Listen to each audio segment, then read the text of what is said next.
What is up, guys? It's your girl Yoda Duck, This is Evie. and we about to talk to you guys about like what's been going on in August. So, It's September. for those of you that I know, Okay. I wanted to make a video about this. For you, those of you who don't know, I do have Crohn's disease. I was diagnosed in May of 2015. Now, when I was diagnosed in May of 2015, I had a doctor. He was crazy. The doctor's practitioner, and she told me I was about to die. You remember I used to call you and be like, I gotta get it done. You have severe Crohn's disease. But she tried to mess with my mindset, bruh. Because if I would have listened to her, boy, I wouldn't be here right now. I'm telling you, bruh. No cap. But anyway, so pretty much I spent half of August in the hospital. So, which was very new to me because I've never been hospitalized or anything like that. So I was experiencing this pain through July, pretty much all of July, and then it started to get so severe that I couldn't take it no more. I was like, man, I gotta go to the emergency. Which she didn't tell me. Yeah, I did. My brother was here didn't. from Japan. He was home from Japan, and like we would do stuff. I'd be like, my stomach hurts so bad, bro. I can't do it. Like I couldn't really do a lot of stuff with him when he was here because I had this same pain, but it just got so severe. So we went to I called her best friend. Her best friend's a doctor too. She kept telling me to call her, so I would call her and she would just prescribe me stuff. Me personally, I don't like taking pills or medications because I feel like naturally with Crohn's disease you already gotta take like medications and stuff, and I didn't want to have to take more, and like I felt like she wasn't really there for me because she was going based off my symptoms. She was just prescribing stuff, like she wouldn't see me in the office. But anyway, so I went to the emergency room the first night and we were in there for like 4 hours. 4. Yeah. No, nigga. No. Did you just why you guys I'm sorry, because you said 4. Yeah, we was. No, we was there way longer. We went at like 10 o'clock. And we didn't leave till like 10 o'clock. 2? That's Hey. 4 hours. No. 11, 12, No. 1, 2. Yes. So we was in the emergency room for Forever.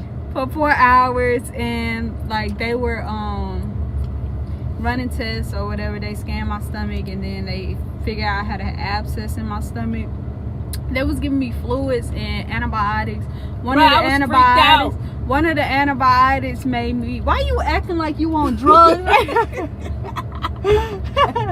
One of the antibiotics made me itch all over, so they gave me some Benadryl, bro.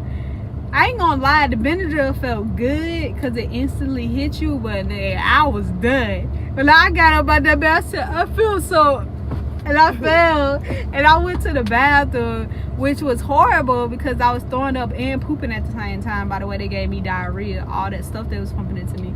I was pooping and throwing up at the same time, which was horrible. But it's so funny now that I think about it because this dude don't like doing stuff like that. She had to come home. She had to come home. My hair. She was over there like this. You done? You done? She don't like doing nothing. I can literally ask her to look at my booty hole and she be like, no. Oh, for real.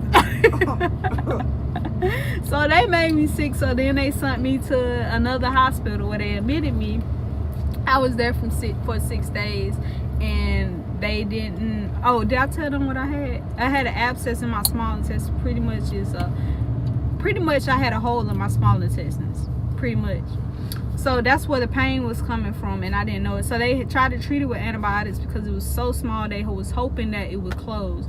Mainly, she was hoping that it would close by itself. Like this first go round, they was talking surgery was in the talk, but sister girl over here wasn't having it. Like she was finna put me on some natural remedies. She wasn't having it, but yeah, I was in there for 6 days. Then I went home. They had me on some more antibiotics, I think for 2 weeks. So the 2 weeks passed, which I did really good. I changed my diet and everything. I was doing good. I thought I was killing the game. I did that then and put on 2 weeks. You did that. Yeah. Give me some more. Alright, for the 2 weeks, alright, so we doing good. The last day I took the antibiotics, I had started feeling bad. I had went to work. Now me, I go to work early in the morning, like sometimes I have to be there at 5, sometimes I have to be there at 6. I was gonna try to stay at work. Sister girl, once again, I ain't got time for my mom to be coming to my job trying to yank me out of somewhere. I'm a whole grown person here. And then you got this little short little woman coming up in there looking at my boss like, you need to do this. And I was like, all right, I gotta go back to the emergency room. I called the doctor that was like, come back to the emergency room. So I went to this emergency room. That was on the, what day was that? The 20th? I think it was on the 20th. Went to the emergency room. They admitted me. They pretty much, no, this emergency room told me I had blockage. They ain't know what they was talking about. So they sent me back to the original hospital I was at, and they admitted me. And then pretty much I had to have surgery. I was in there for like 6 days again. No food. I lost 10 pounds in the hospital. They wouldn't feed me. She wouldn't sneak me no contraband. She wouldn't eat. It wasn't nothing you could eat. I was on a clear liquid diet. You can't eat nothing. She wouldn't like eat. I got so tired of like the chicken broths and stuff. Like I don't even want to taste like soup or ramen noodles at the moment. I'm scarred because they try to ramen noodles ain't good for you. They try to make me eat that. I mean, drink that so much. So pretty much I had surgery. They took out a piece of my small intestine, a piece of my colon, and a piece of my and my appendix. They took that out, and after that I was in there for a couple more days. They let me go. They let me go home. I've been recovering ever since. I'm starting to feel back to normal. You feel me? How'd you feel during that whole thing? Freaked out. Yeah, she would come into the rooms, cleaning the room. Like, she'd be doing weird stuff, bruh. She would come into the rooms, cleaning them, putting masks on the jug. Like, that's right. Hospital make you sick. And then she swears she got diarrhea from the hospital. I did. No, she did. Yes, I did. No, she didn't, bruh. Yes, I did. But the hospital I was at, they treated me nice. It was a good first experience. You know, she was scared. She was more worried than me. Because you remember I kept asking you what you so worried about? No. And yes, I did. And New SMS like, from Kevin Nix. Yeah, don't let him know who your side piece is. You cut that quick.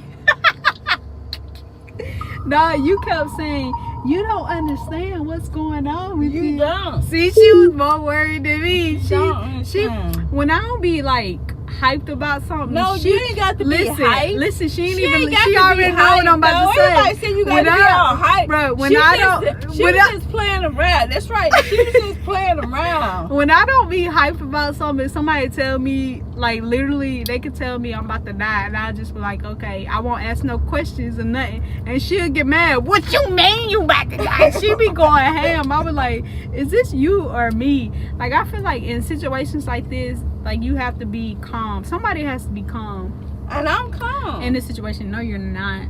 No, you're not. That's why we always ask Tiger who his emergency contact is. Me. You the second one on everybody emergency contact. The second Why? one. Because Daddy gonna get you there. You gonna be. I gotta pack my meal prep. Oh my God! Oh. Whatever. I don't know what's going on. Whatever. No. Yes, whatever. you is. You don't. I gotta when pack people, my meal prep. Look, Stop. bro. When people Stop. tell you bad news, you don't know how to act. You don't have a clear thought at first. Yes, I do. No, you Every don't. single. Okay, what name? Receipts. Name. Name what? Name. Anytime that I had a bad reaction to something. Me going to the hospital. I didn't have a bad reaction. Yes, she did. She started putting blame on the polar dogs every day. Like, they ain't do nothing to her. What are you talking about? Put blames on the dog. She'll get on the phone, call everybody. Them dogs. If they dogs, gotta take them out. I had to do this. I had to do that. She just like she act tough on the outside, but she a softie, right? No, I'm not. Yes, she is. No, I'm not. Bro, don't be moving your feet like a guy. I already see your true colors. There you go. She a real softy, but that's why I always put my dad name down, emergency contact. No. He'll get the information. She'll be on the phone arguing with them. We'd have been dead by the time. No. But yeah, she don't act sane when stuff happens. No. Yes. No. I'm gonna go in here and cut my car. What you Hey, doing? I'll be right back, gang gang. Alright, peace out. That's the end of the video anyway. Well, Alright, y'all stay tuned for more videos. Bye. Why I got the seatbelt on? Why did I put this back on when you got in the car? What is that? I edited that part out.